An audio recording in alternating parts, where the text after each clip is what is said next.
ეს ვიდეო თუ AI-მ დაწერა, შენ მიხვდებოდი?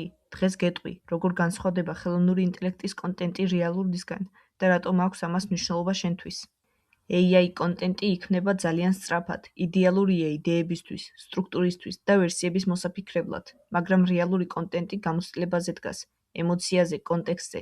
საუკეთესო შედეგი მაშინ მოდის, როცა AI არის დამხმარე ინსტრუმენტი და არა კონტენტის ავტორი.